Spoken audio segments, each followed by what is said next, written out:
ব্যস্ত হবেন না, ব্যস্ত হবেন না, ব্যস্ত হবেন না। জয় রাধে, জয় শ্রী রাধে।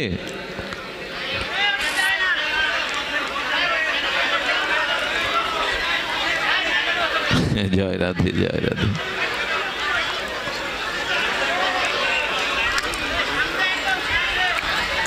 ওই ফ্যান দুটো বন্ধ করে দিন, বন্ধ করে দিন, বন্ধ করে। ভয় পাবেন না আপনারা, কারো গায়ে পড়েনি, এটাই ভাগ্য, মহতের কৃপা। এই দুটো বন্ধ করে দিন। জয় রাধে, জয় রাধে।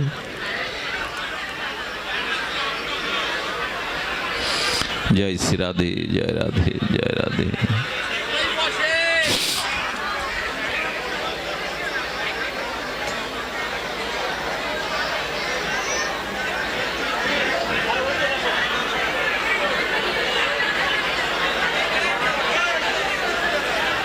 জয় শ্রী রাধে। কোলাহল করেন না, কারো ক্ষতি হয়নি, এটাই। ওইভাবে থামবে না, সুইচ দিয়ে থামান, ওইভাবে থামবে না। আচ্ছা বসুন আপনারা, এবার বসুন।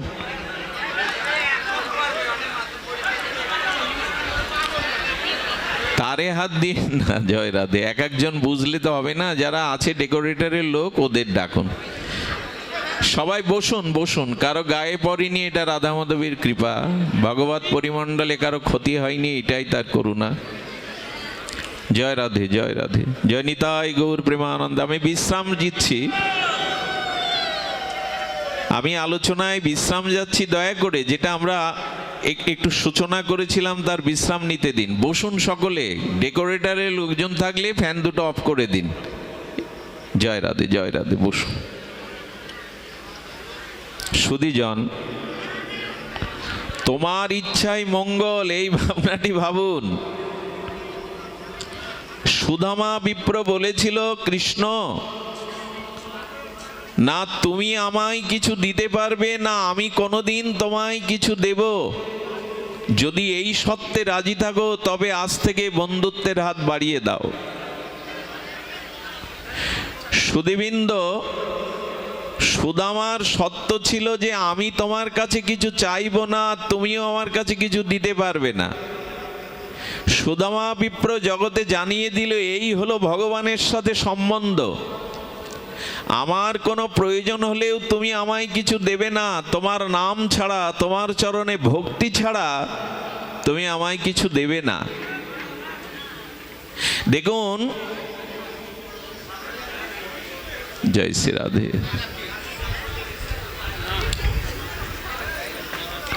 আপনারা একটু কোলাহল থামান। আমার আজ ভজনে কোনো অপরাধ আছে, আমার ভজনে আজ কোনো ত্রুটি আছে, যার জন্য আপনারা কষ্ট পাচ্ছেন। আপনাদের কষ্টের কারণ আর কেউ না, আমার ভজনে অপরাধ আছে, ভজনে ত্রুটি আছে। একটু ধ্যান দিন। সুদামা বিপ্র চাননি এই অভাব অনটন তার জীবন। সে কখনো ভগবানকে বলেনি কেন আমার এই দশা। এই দেখুন, কারো কাছে, ভগবানের কাছে চাননি, এই অভাবও কখনো জানেননি। রুক্মিণী দেবী বলছেন, প্রভু পঞ্চম বাড়িতেও যদি তোমার এই বাল্যবন্ধু ফিরে যায়, তাহলে আজকে তার পরিবারের সবাই না খেয়ে থাকবে। সুধীজন, পঞ্চম বাড়িতে ভিক্ষায় গিয়ে যখন হরে কৃষ্ণ বলছেন, আর বাড়ির যিনি কর্ত্রী মাতা ঠাকুরানী, তিনি দরজা খুলে বলতে যাবেন যে ভিক্ষা হবে না, কিন্তু রুক্মিণী দেবী ওনার হৃদয়ে কৃপা সঞ্চার করেছিলেন। সেই কৃপার দ্বারা ওনাকে একটু পরমান্ন দিয়েছিলেন। ওই পরমান্নটা রাস্তায় আনতে গিয়ে রাজার সেনারা ঘোড়ার গাড়ি চালিয়ে যেতে গেলে ওই আঘাত লেগে সুদামা পড়ে যায়। পরমান্নটি একটা কুকুর এসে পেতে থাকে। সন্তানাদি 4 সন্তান, স্ত্রী সুশীলা না খেয়ে আছে, এই পরমান্নটুকুই প্রসাদ। কিন্তু ধ্যান দিন, সেই প্রসাদটা কুকুর পাচ্ছে, আর দ্বারকার দিয়ে হাত জোড় করে সুদামা বলছে, কৃষ্ণ কানাই, এত করুণা তোমার, এত দয়া। আচ্ছা, পরমান্নটি বাসায় নিয়ে যেতে পারলো না, ওদের মুখে তুলে দিতে পারলো না, পড়ে গিয়ে কুকুর পাচ্ছে, তাতে দয়া দেখছে ভগবানের। ভক্ত চরিত্রটা কি? বলছেন দয়া কেন? রুক্মিণীকে বলছে, দেখো আমার সখা সুদামার কথা দেখো। সুদামা বলছে, আমি জানি কানাই, আমার ললাটে আমার প্রারব্ধে আজ কোনো অন্নযোগ নাই, কিন্তু আমার দ্বারা এই জীবটাকে তুমি সেবা করার সুযোগ দিলে, এই জন্য আমি তোমার প্রতি কৃতজ্ঞ। এই অবস্থায় একথা ভাবা যায়? বলে ভক্তি থাকলেই ভাবা যায়, গুরু কৃপা থাকলেই ভাবা যায় যে কৃপা করে আমার দ্বারা এই প্রসাদটি আজ তুমি এই জীবের সেবায় লাগালে। বাড়ি গিয়ে স্ত্রী সুশীলা বলছে, কিছু পাওনি ভিক্ষা করে? বলে পেয়েছি, তার কৃপা পেয়েছি, তার করুণা পেয়েছে। এক কাজ করো, 4 গ্লাস জল আনো, একটা তুলসী পাতা দিয়ে কৃষ্ণের নাম করে এই জল খেয়ে আজকের দিনটা কাটাও, এটাই তার কৃপা। এদেরকে কি ব্যাখ্যা করবেন? শ্রীকৃষ্ণের বাল্যবন্ধু সুদামা একবারও কৃষ্ণকে জানায়নি আমার অভাব অনটন, বরঞ্চ যে পরিস্থিতিতেই রেখেছেন, অনেকটা ওই যে বিড়াল ছানার মতো, দেখবেন খাটের থেকে বিড়ালি তার বাচ্চাটাকে মাঝে মাঝে ওই উনুনের ছায়ের গাদার উপরে রেখে আসে। বাচ্চাটা কষ্ট পায় না আনন্দ পায়? এই ভেবে আনন্দ পায়, আমার সুখ হবে বিধায় মা আমাকে এখানে রেখেছেন। দুঃখ কি করবে যদি সব অবস্থায় রাজি থাকেন? প্রভু এটাই তোমার করুণা, এটা তোমার কৃপা, আমি যেভাবে আছি এটাই তোমার করুণা। এই সব অবস্থায় তার কৃপাকে অনুধাবন করতে গেলে ভজন চাই, না হলে এমনি এমনি আসবে না এই বোধ, এমনি এমনি এই বোধ সৃষ্টি হবে না। ভজন করুন, গুরু কৃপায় মহৎ কৃপায় এই অনুভূতি জাগবে যে ভগবান যেভাবে রেখেছেন, যে পরিস্থিতি রেখেছেন, তাতেই তোমার কৃপা। আমি নূতন করে আমার কিছু চাপিয়ে দেব না তোমায়। সুদামা কৃষ্ণের দ্বারকায় দেখা করতে গিয়ে বারবার কৃষ্ণ বলেছে, বৌঠান কেমন আছে, তোমার সন্তানগণ কেমন আছে? তোমার ইচ্ছায় কৃষ্ণ ভালো আছে। একবারও জানায়নি যে 20 বছরে আমি আমার স্ত্রীকে একটা শাড়ি কিনে দিতে পারিনি, ছেঁড়া শাড়ি পরে ঘরে থাকে, আমার পুত্রকন্যা ক্ষুধায় কাতর থাকে, কিন্তু কৃষ্ণকে বলছেন, বন্ধু তোমার আশীর্বাদে আমরা মঙ্গলে আছি, কল্যাণে আছি। একবারও জানায়নি, বরঞ্চ ভগবানের লোভ গেল। সুদামা, আমার মনে হয় তুমি কিছু এনেছো আমার জন্য, খালি হাতে আসনি। এইটুকুন ভগবানের লোভ কোথায়? সুদামাকে যখন তার স্ত্রী সুশীলা বলছে, আচ্ছা এই দুঃখ যন্ত্রণা কষ্ট অভাব তোমার সখাকে একবার জানাও না? বলে, সখা আমাকে তো ভালোই রেখেছে, কেন জানাবো? তো তুমি একবার দেখা করে, আর সুশীলার ইচ্ছা দেখা করতে পাঠালে হয়তো কৃষ্ণ তার দশা দেখে সে কিছু অর্পণ করবে। আমি একটা কথা বলি, সুদামাকে যারা গরিব বলে তারা ভুল বলে। সুদামা কখনো দরিদ্র? যার মধ্যে ভগবানের ভক্তি আছে সে কি দরিদ্র হতে পারে? আজকে এখানে বসে আমি জগতের কোনো রাজার কথা তো বলছি না, সুদামার কেন কথা বলছি। যুগ যুগ ধরে, যুগ যুগান্তর ধরে কেন সুদামা বিপ্রের গুণকীর্তন আমরা করব? বলি, যার ভিতরে ভক্তি আছে সেই তো ধনী। যার ধন আছে, জাগতিক ধন সম্পদ, তাকে ধনী বলেনি। সেই ধনী দরিদ্র নয়, যার কৃষ্ণ ভক্তি আছে, ভগবত ভজন আছে, সে কখনো দরিদ্র হতে পারে না। সুদামা বিপ্রভুকে দরিদ্র বলবেন না, সেই কৃষ্ণ ধনে ভগবত ধনে ধনী। তবে এই লীলাটা জগৎকে দেখাচ্ছেন আচরণ করে, সব অবস্থায় তার ইচ্ছা মনে করে সন্তুষ্ট থাকো, এতেই একমাত্র শান্তি। সুদামার দিকে তাকিয়ে একবারও বলছেন না, সুদামার দিকে তাকিয়ে বলছে, নিশ্চয়ই কিছু এনেছো। আসলে আসবার সময় সুশীলাকে বলেছিল, সুদামা খালি হাতে বন্ধুর কাছে, রোগীর কাছে, শিশুর কাছে, গুরুদেবের কাছে খালি হাতে যেতে নেই। তো আমি কি নিয়ে যাব? তুমি তো যেতে বলছো। ব্রাহ্মণপল্লী থেকে 3 মুষ্টি চিড়া ভিক্ষা করে, চিপিটক ভিক্ষা করে একটা কাপড়ে বেঁধে দিয়েছিলেন। কাপড়টাও কাঁচা নয়, মলিন বস্ত্র। আর ওই গাছতলায় বসে বসে ওই চিড়ের দিকে তাকিয়ে সুদামা বারবার কেঁদেছে, তুমি 56 ব্যঞ্জন আহার করো, তুমি দ্বারকাধীশ ভগবান, তোমাকে এই শুকনো চিড়ে কি করে দেব আমি? এই ভেবে ভেবে চোখের জলগুলো ওই চিড়ের মধ্যে পড়ে গেছে।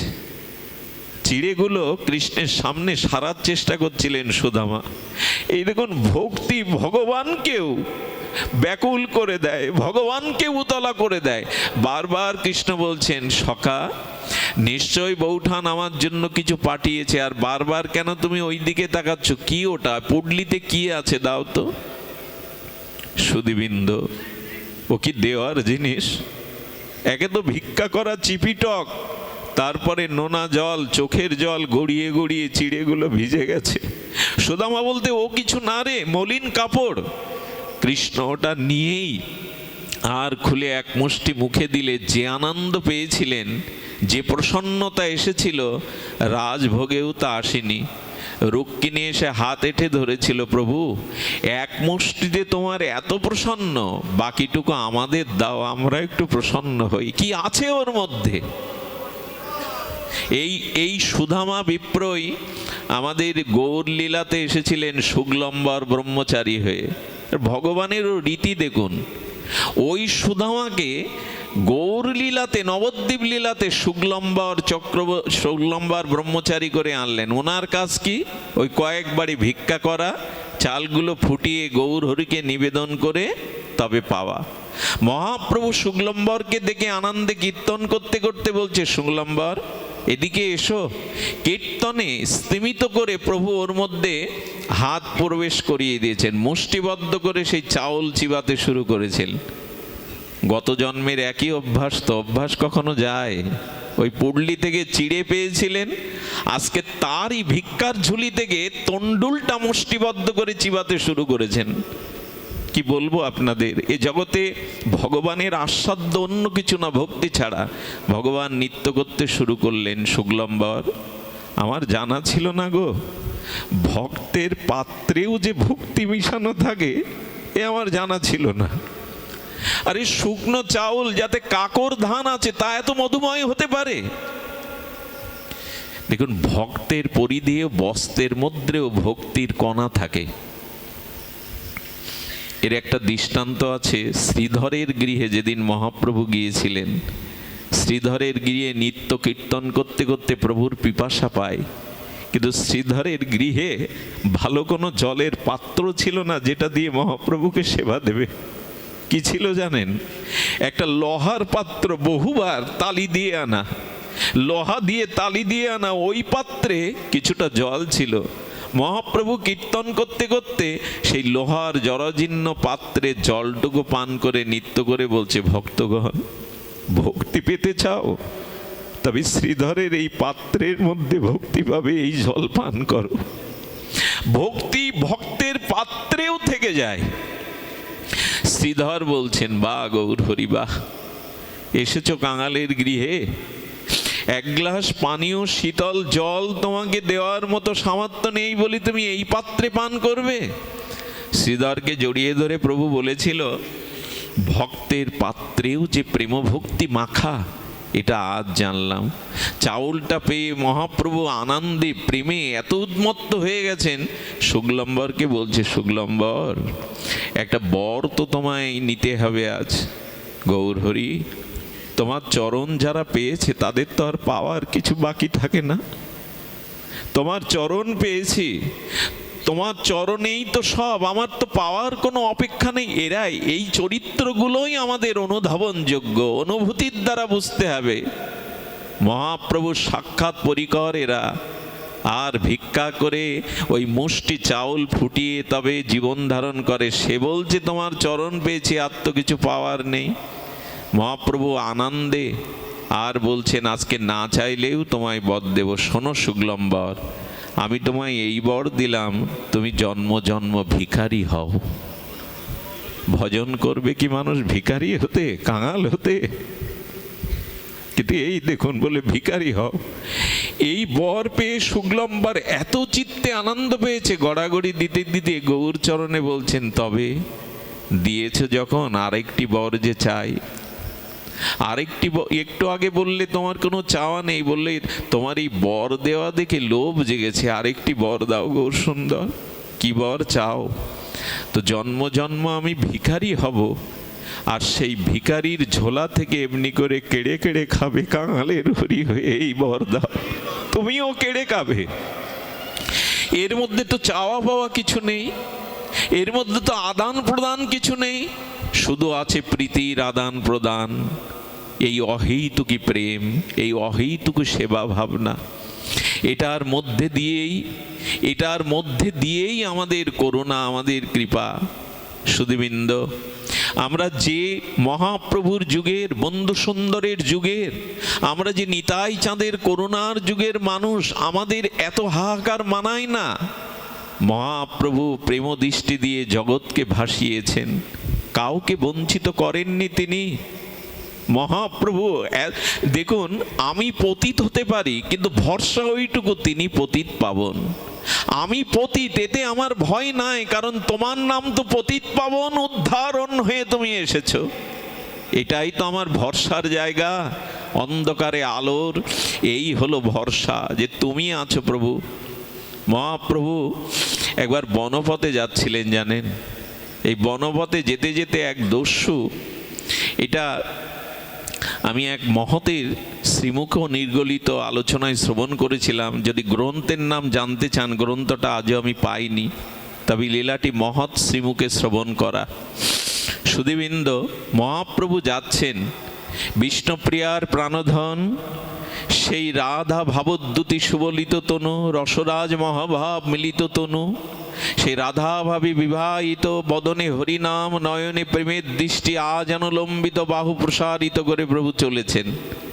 আর ওই জঙ্গলেই ছিল একজন দস্যু। সেই দস্যু অস্ত্র উঁচিয়ে মনে করছেন আজ রাজা আসছে। মহাপ্রভুর রাধা ভাবকান্তি জ্যোতিতে সমস্ত আলো বন যেন আলোকিত হয়েছে। বললেন, ওই তো কোনো রাজা আসছে, যুবরাজ আসছে, নালে এত জ্যোতি। মহাপ্রভুর প্রেম বিরহের অশ্রু বিগলিত হতে হতে ওই অশ্রুকণা বুকে পড়েছে, ওগুলো মুক্তার মতো চিকচিক করছে। দস্যু মনে করেছে ওটা মুক্তার হার। মুক্তার হার মনে করে যখন মহাপ্রভুর সামনে অস্ত্র উঁচিয়ে এসেছে, এই আমার মহাপ্রভু, এই তার কারুণ্য অবতার, এই তার কৃপা করুণা কণা, এই তার পতিত উদ্ধারণ, পতিত পাবন, পতিত তারণ লীলা। সেই দস্যু প্রথমে তার অস্ত্র পড়ে গেল। কেন জানেন? ওই নয়নে যে একবার নয়ন দিয়েছে, ওই নয়ন যার দিকে পড়েছে, বিস্ফোরিত প্রেম কণিকা ধারা তার মধ্যে প্রবেশ করেছে। এই পয়ারটা কবিরাজ কৃষ্ণ গোস্বামী দিয়েছেন। হরি বলি বাহু তুলি প্রেম দৃষ্টি চাই, করিয়া কলমসনাশ প্রেমেতে ভাষায়। যেদিকেই প্রভু বাহু তুলিয়ে হরি বলে দৃষ্টি দিয়েছেন, সেদিকে প্রেমের বন্যা বয়ে গেছে। তা আজকে এই পতিতজনের দিকে দৃষ্টি দেওয়ার সাথে সাথে অস্ত্র হাত থেকে পড়ে গেছে। কম্পিত কণ্ঠে এগিয়ে গিয়ে বলছে, কে গো তুমি? তোমায় দেখে আমার হাত থেকে অস্ত্র কেন পড়ে গেল? তোমায় দেখে কেন মনে হচ্ছে বলো তো তুমি আমার অনেক জন্মের চেনা? মুহূর্তেই, দৃষ্টিতেই, প্রভুর দৃষ্টিতেই এহেন একজন দস্যু ব্যক্তির চিত্তকে কিভাবে প্রশমিত, ভরসা এই জায়গায় গৌর নিতাই এসেছেন। দৃষ্টি দেওয়ার সাথে সাথে বলছেন, কে তুমি? তোমাকে দেখে মনে হয় তুমি অনেক কালের চেনা। আসলে ভগবান তো আমার জন্ম জন্মান্তরের, এ জন্মের পিতামাতা স্ত্রী পুত্র, গত জন্মে আগামী জন্মে এরা কেউ না, কিন্তু ভগবান তো আমার জন্ম জন্মান্তরের, তাকে তো আপন বোধ হবেই।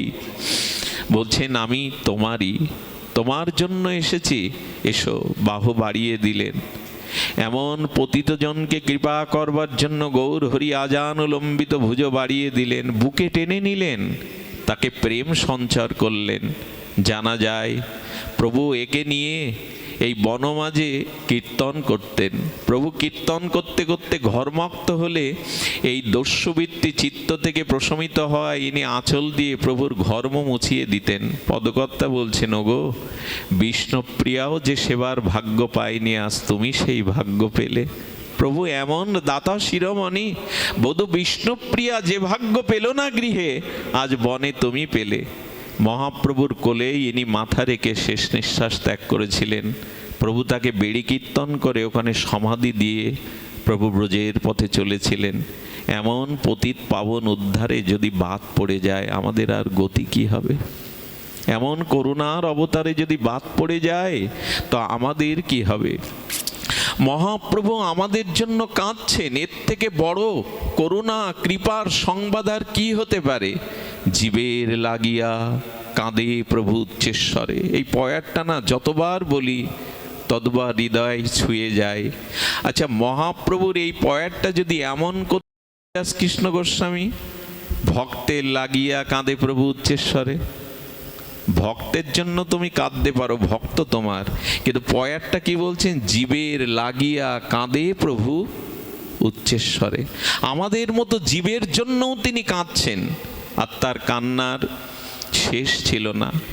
মহাপ্রভুর ক্রন্দনের ইতিহাস আপনারা বিশ্বাস করবেন কিনা জানি না, জলযন্ত্র পিস্কারির ন্যায় প্রভুর নয়ন থেকে জল ঝরে নিজের মাটিগুলো কদ্দমাক্ত হয়ে যেত। এর একটা কারণও আছে, শুধু ভক্ত ভগবানের জন্য কাঁদে না। এই দেখো, ভগবানও ধরার ধুলিতে এসে ভক্তের ঋণ শোধ করার জন্য ভগবানও কাঁদছে। শুধু ভক্ত ভগবানের জন্য কাঁদিনি, এই দেখো আজ ভগবানও গোপী ঋণ রায় ঋণ শোধ করার জন্য নিজে কাঁদছেন। শুধু ভক্ত ধুলায় লুটায়নি, আমার মহাপ্রভুর এই পর্বত কাঞ্চন সম প্রেমময় অঙ্গ ধুলায় কত লুটিয়েছে। সারা রাত কীর্তন করতে করতে মহাপ্রভু ধুলায় ধূসারিত অঙ্গে যখন শচীর অঙ্গনে আসতেন, শচীমা কোলে মাথা রেখে প্রভুর আঁচল দিয়ে প্রভুর গায়ের ধুলাগুলো ঝেড়ে দিত। ও গদাধর, আমার নিমাই যখন পড়ে যায় কোল দিতে পারিস না? ওই কাঞ্চন কুসুমের মতো কোমল অঙ্গ, ধুলায় কত কাকড় থাকে, কণ্টক থাকে, ফুটে যায়, তুই কোল দিতে পারিস না? বললো, মা সবসময় যে সামলাতে পারি না প্রভুকে। আচ্ছা, প্রভু গড়াগড়ি দিয়ে কাদের ধুলা মাখছেন? ভক্ত অবতারে এসে আচরণ শিক্ষা দিচ্ছেন এই ধুলির মহিমা। নিজে গড়াগড়ি দিচ্ছেন, নিজে কাঁদছেন, আর সে কান্না কেমন? মধ্যরাত্রে সুরধ্বনি গঙ্গার তীরে হাহাকার করে ফুপিয়ে ফুপিয়ে প্রভু কাঁদেন। মাঝে মাঝে বিষ্ণুপ্রিয়া এই ক্রন্দনে নিদ্রা ভেঙে গিয়ে প্রভুর চরণে মাথা রেখে দাঁড়ান। আর প্রিয়াজির একটাই প্রশ্ন, কেন এত কাঁদেন? আপনার দুঃখ কি, কষ্ট কি বলুন? ঘরে যার বধূ বিষ্ণুপ্রিয়া, ঘরে যার জগৎজননী সচিমাতা, যিনি নবদ্বীপের গৌরব, নবদ্বীপের ভারত প্রদীপ, সেই মহাপ্রভুর তো রোগ ব্যাধি নাই, সংসারে অশান্তি নাই, কাঁদছে কেন? কেন জানেন? কবিরাজ কৃষ্ণ গোস্বামী বললেন, এই দেখো, পরের জন্য সবাই কাঁদতে আসে না জগতে। আজ স্বয়ং আনন্দের ঠাকুর, আনন্দের রস বিগ্রহ, তিনি জগতে কাঁদছেন। ভগবান আপনার আমার জন্য কাঁদছেন, এ কথাটা শুনলে হৃদয়ে তার প্রতি একটু দৃষ্টি যায় না? আমাদের জন্য তিনি জগতে কাঁদছেন। কেন এত ত্যাগ বৈরাগ্য, কেন এত হাহাকার? বিষ্ণুপ্রিয়া দেবীকে মহাপ্রভু বলেছিলেন, প্রিয়া, আমি শুধু এইটুকু জানি যে এবার আমাদের ভজন কান্নার, আমার একার কান্নায় যদি কাজ না হয়, তুমিও কাঁদো ঘরে বসে। মা তো সারা জীবন কাঁদছে। দেখুন, বিষ্ণুপ্রিয়া, সচিমা এবং মহাপ্রভু, এই তিনজনের হাসি কখনো দেখবেন না। সারাটা জীবন কেঁদেছেন, তার একটাই কারণ, নিজে না কাঁদলে অন্যকে কাঁদানো যায় না, নিজে না মজলে অন্যকে মজানো যায় না। প্রভু ভক্তভাব অঙ্গীকার করে আজ নিজে কাঁদছেন, আর এই কেঁদে কেঁদে জগৎকে দেখাচ্ছেন যে ভগবানের জন্য কাঁদো, প্রীতি ভালোবাসা অনুরাগ তার জন্য কাঁদো। এই জন্য ভগবান দেবলোকে অবতীর্ণ হন না। দেবলোকে কখনো ভগবানের অবতার হয়েছে শুনেছেন? দেবতাদের লোকে, স্বর্গে, স্বর্গে কখনো ভগবানের অবতার হয়নি। কেন? এই মত্তধামে বারবার এসো।